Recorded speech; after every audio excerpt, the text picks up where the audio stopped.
तो hi guys, हमने अपने पिछली वीडियोस में breathing and exchange of gases वाला चैप्टर पूरा कर लिया था। तो इस वीडियो में हम उसी चैप्टर से रिलेटेड कुछ क्वेश्चंस डिस्कस करेंगे जो कि प्योरली एनसीईआरटी बेस्ड ही होंगे। अब पहला क्वेश्चन है अपना ट्रू फॉल्स क्वेश्चन कि special non vascularised structures called gills are used by most of the aquatic arthropods and mollusc. तो ये तो बिल्कुल सही है कि अपने आर्थ्रोपोड्स और जो मोलस्का वाला फाइलम है वो अपना गिल्स ही यूज करते हैं। पर ये गलत हो जाता है कि अपने गिल्स नॉन वैस्कुलराइज्ड है, क्योंकि गिल्स एक वैस्कुलराइज्ड स्ट्रक्चर होते हैं। तो इसका आंसर आ जाएगा false. The statement is false. ये सही तब होती अगर गिल्स को एक वैस्कुलराइज्ड स्ट्रक्चर बोला होता। अगला क्वेश्चन है correct incorrect. Reptiles respire through lungs. अब कई बच्चे इसमें कंफ्यूज हो जाते हैं, क्योंकि हमें याद रहता है कि अपने बर्ड्स भी अपने लंग्स से ही रेस्पायर करते हैं, लेकिन रेप्टाइल्स को हम भूल जाते हैं। तो एनसीईआरटी में लाइन लिखी हुई है कि reptiles, birds and mammals respire through lungs. तो तीन ऐसे एनिमल्स हमें दी गए हैं।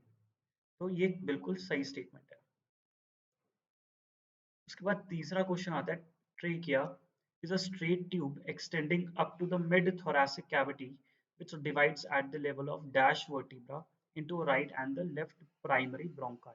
तो हमसे ये पूछा गया कि जो हमारी ब्रोंका है या जो हमारी ट्रेकिया है वो कौन सी वर्टिब्रे तक डिवाइड हो जाती है अपनी राइट और लेफ्ट प्राइमरी ब्रोंकाई में। तो इसका सही आंसर है फिफ्थ, और वर्टिब्रे का नाम है थोरैसिक वर्टिब्रे। तो मैं इधर टी लिख देता हूँ।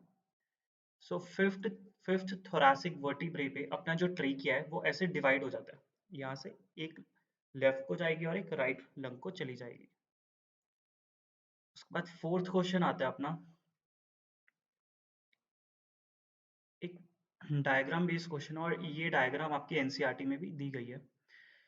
तो हमें जो ये रेड मार्क से मैंने कवर किया हुआ है, हमें इनकी लेबलिंग बतानी है। तो हमें दिख रहा है कि जो ये स्ट्रक्चर है ये अपने ट्रेकिया को कवर कर रहा है, ट्रेकिया की ओपनिंग को कवर कर रहा है। तो ऐसा कौन सा स्ट्रक्चर है जो अपनी ट्रेकिया की ओपनिंग को कवर करता है? तो उसका नाम होता है एपिग्लॉटिस। तो ये सिंपली एपिग्लॉटिस है।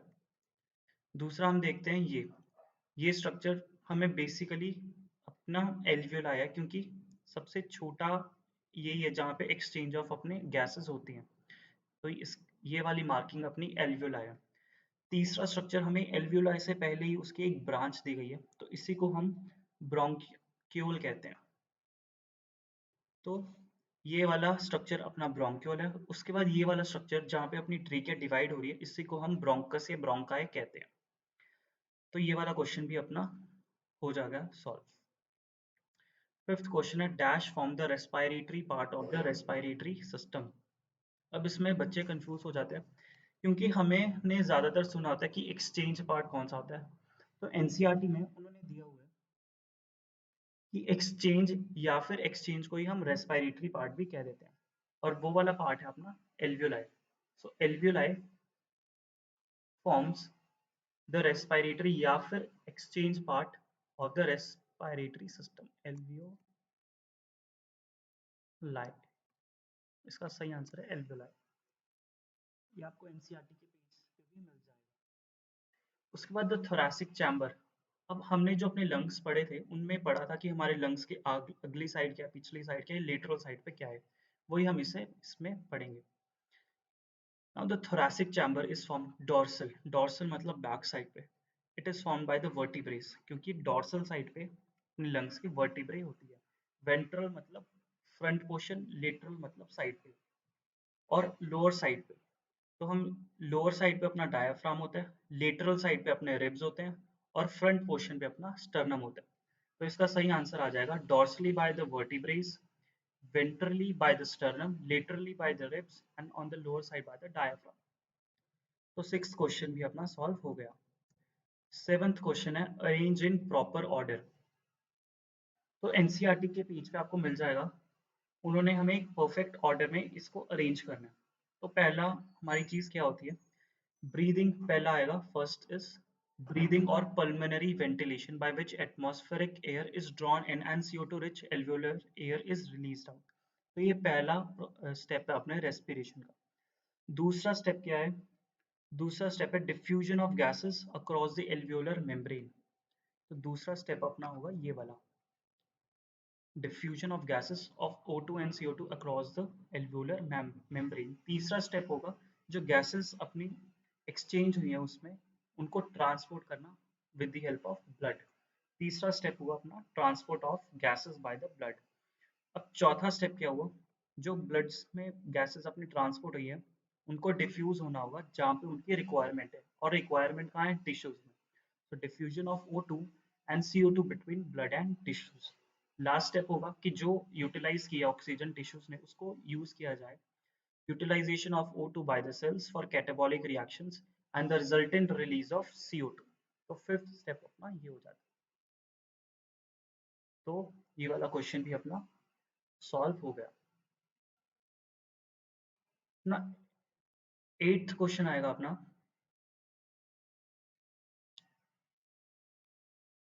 ट्रू फॉल्स क्वेश्चन है। Inspiration is initiated by the contraction of diaphragm which increases the volume of thoracic chamber in the dorsal ventral axis। अब ये तो बिल्कुल सही है कि इंस्पिरेशन होती है अपनी कॉन्ट्रैक्शन ऑफ डायाफ्राम से। जब हमारा डायाफ्राम कॉन्ट्रैक्ट करता है तो वो डोम शेप से थोड़ा फ्लैट हो जाता है, जिसके कारण लंग्स का वॉल्यूम इंक्रीज हो जाता है और प्रेशर डिक्रीज हो जाता है, जिसके कारण हवा हमारे लंग्स में आ जाती है। ये सही है, लेकिन ये वाला पॉइंट गलत हो जाता है कि डॉर्सल वेंट्रल एक्सिस में इंक्रीज करता है। डॉर्सल वेंट्रल मतलब इस वाले एक्सिस में, जबकि डायाफ्राम के कॉन्ट्रैक्ट होने से अपना एंटीरियर पोस्टीरियर एक्सिस में वॉल्यूम बढ़ता है। तो ये फॉल्स हो जाएगा। डॉर्सल वेंट्रल एक्सिस में अपने इंटरकोस्टल मसल्स हेल्प करते हैं।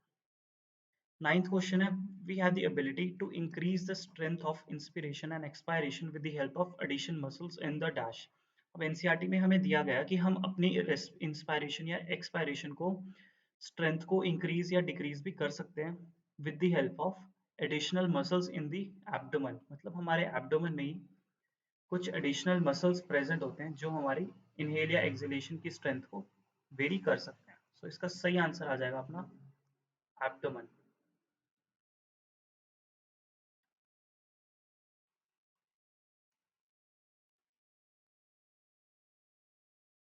अपना टेंथ क्वेश्चन है, on an average a healthy human breathes dash times per hour. अब कई बच्चों ने इसका रट्टा मारा होगा और वो आंसर लिख के आएंगे 12 टू 16 टाइम्स, पर एनसीईआरटी में उन्होंने मेंशन किया हुआ है 12 टू 16 टाइम्स पर मिनट, और मैंने यहाँ पे पूछा पर आवर। तो इसके सही आंसर को पता करने के लिए आपको 12 इंटू 60 और उसकी अपर वैल्यू 16 इंटू 60 से मल्टीप्लाई करना पड़ेगा। मैथ्स आप खुद भी कर सकते हो और इसका आंसर सिंपली आ जाएगा। अगला है मैचिंग क्वेश्चन, जो कि अपने रेस्पिरेटरी वॉल्यूम्स और कैपेसिटी से रिलेटेड है।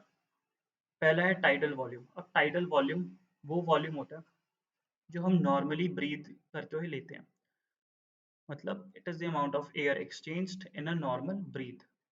इंस्पायरेटरी रिजर्व वॉल्यूम वो वॉल्यूम है जो हम एडिशनल वॉल्यूम ऑफ एयर को इनहेल कर सकते हैं कुछ एफर्ट लगा के। तो ये होगा, it is the maximum volume of air that can be forcibly inspired after a tidal inspiration. Expiratory reserve volume वो होगा जो हम एयर को एक्सहेल कर सकते हैं थोड़ा एक्स्ट्रा एफर्ट लगा के। तो इसका आंसर आएगा the maximum volume of air that can forcibly expired after a tidal expiration. Last आता है अपना रेसिडुअल वॉल्यूम। तो ये वो वॉल्यूम ऑफ एयर है जो हमारे लंग्स में रहेगा चाहे हम जितनी मर्जी एफर्ट लगा लें। तो the volume of air remaining in the lungs after a forced expiration. अगला क्वेश्चन भी उसी से ही रिलेटेड है। तो हमसे पूछा गया वाइटल कैपेसिटी को हम किन टर्म्स में डिवाइड करते हैं।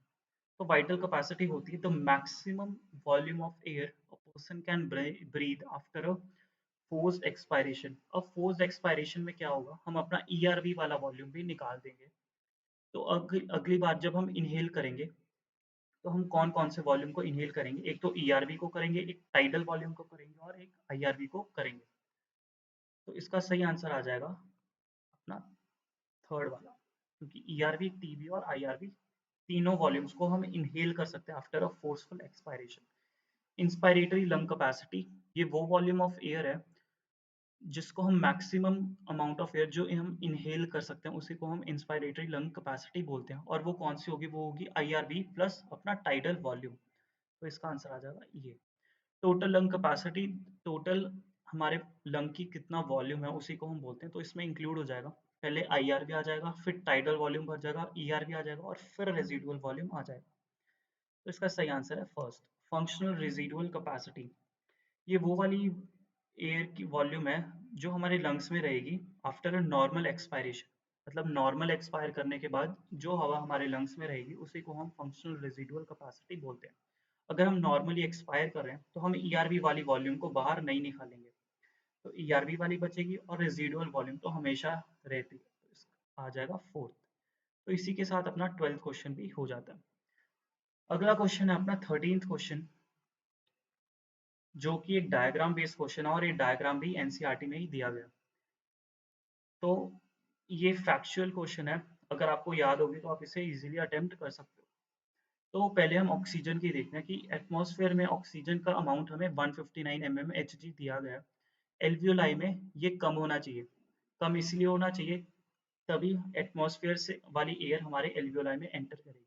अगर ज़्यादा हो जाएगा तो उसका रिवर्स हो जाएगा, इसलिए 159 से कम होनी चाहिए। और इसकी वैल्यू एनसीईआरटी में हमें 104 दी हुई है। उसके बाद डीऑक्सीजनेटेड ब्लड में भी कम होनी चाहिए, तभी एल्वियोलाई से ब्लड में जाएगी। ऑक्सीजनेटेड ब्लड में डीऑक्सीजनेटेड से ज़्यादा होगी, क्योंकि ऑक्सीजनेटेड में ऑक्सीजन की क्वांटिटी ज़्यादा होती है।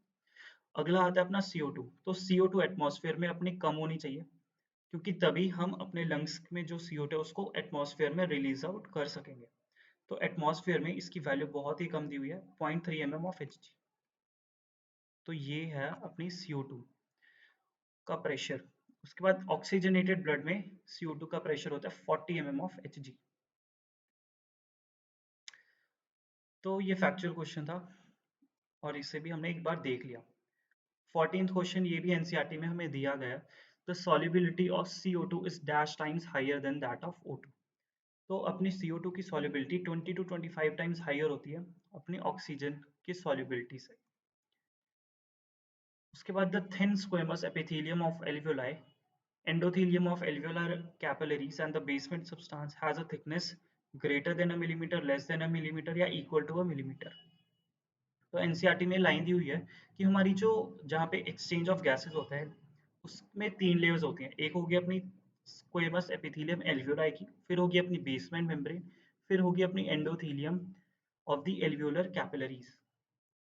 तो इनकी जो थिकनेस हमें बताई गई है वो है लेस देन अ मिलीमीटर। इसकी थिकनेस का सिग्निफिकेंस ये है कि जितनी कम थिक होगी उतनी जल्दी एक्सचेंज ऑफ गैसेस होगा, क्योंकि डिफ्यूजन उतनी जल्दी होगी। क्योंकि एक्सचेंज ऑफ गैसेस में हमने पढ़ा था कि डिफ्यूजन ही एक फिनोमेना वाला यूज होता है, तो डिफ्यूजन की जो प्रॉपर्टीज है वो इसी में भी यूज होंगी। अपना 16th क्वेश्चन है, एक डायग्राम बेस्ड क्वेश्चन है जो एनसीईआरटी में हमें दी हुई है। बेसिकली अगर आप ये वाला क्वेश्चन देखो तो इसमें हमें बेसमेंट मेम्ब्रेन दिख रही है, जो कि अपने एल्वियोलाई और अपनी कैपिलरी की वॉल्स के बीच में है। सो ये हमारी है बेसमेंट मेम्ब्रेन, जिसको मैं BM लिख देता हूँ।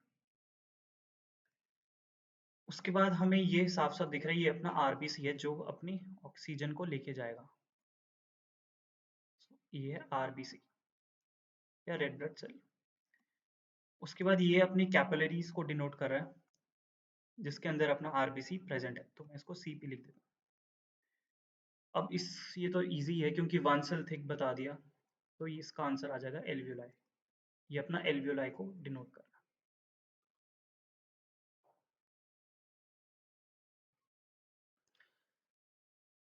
उसके बाद 17th क्वेश्चन है अपना, fill it with the correct percentages. अब ये क्वेश्चन बहुत बार पूछा हुआ है, तो मैंने सारे परसेंटेज एनसीईआरटी के डायग्राम उठा के ही डाल दिए।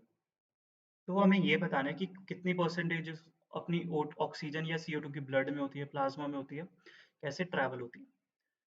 तो blood is the medium of transport of O2 and CO2। About -% of O2 is transported by RBC। तो अपनी ऑक्सीजन का 97%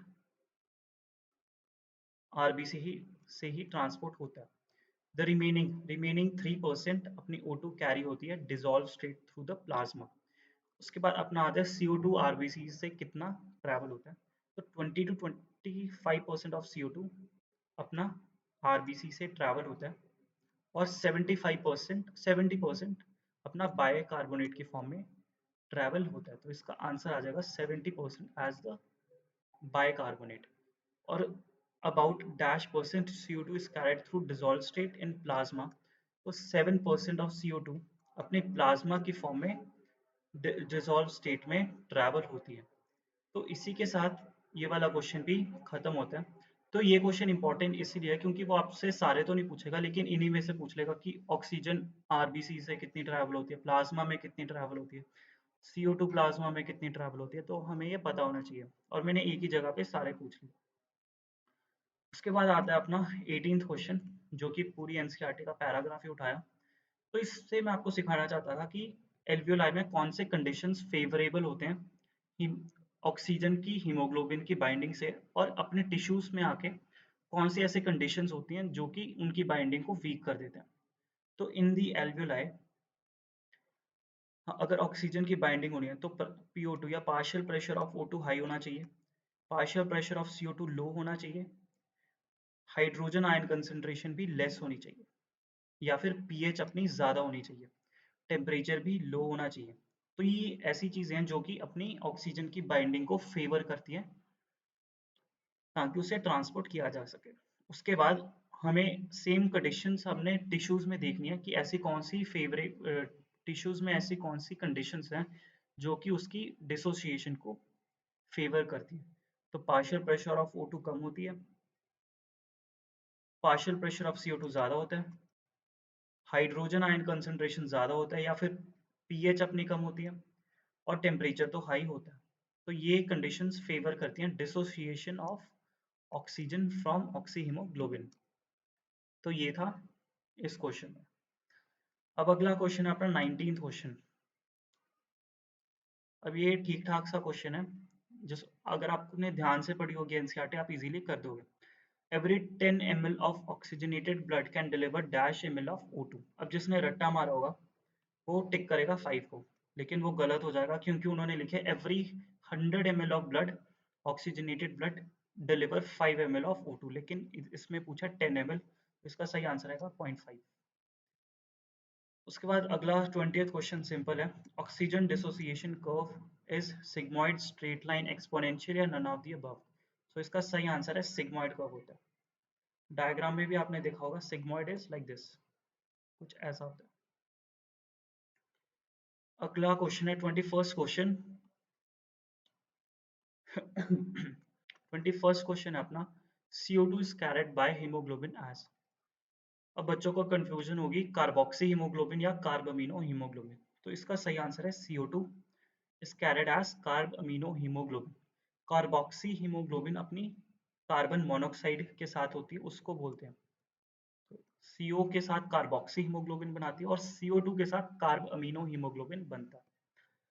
22nd क्वेश्चन है, carbonic anhydrase is present in the plasma too. अब हमने पढ़ा था कि कार्बोनिक एनहाइड्रेज वो ये एंजाइम है जो कि CO2 की बॉन्डिंग करवाता है अपनी H2O के साथ।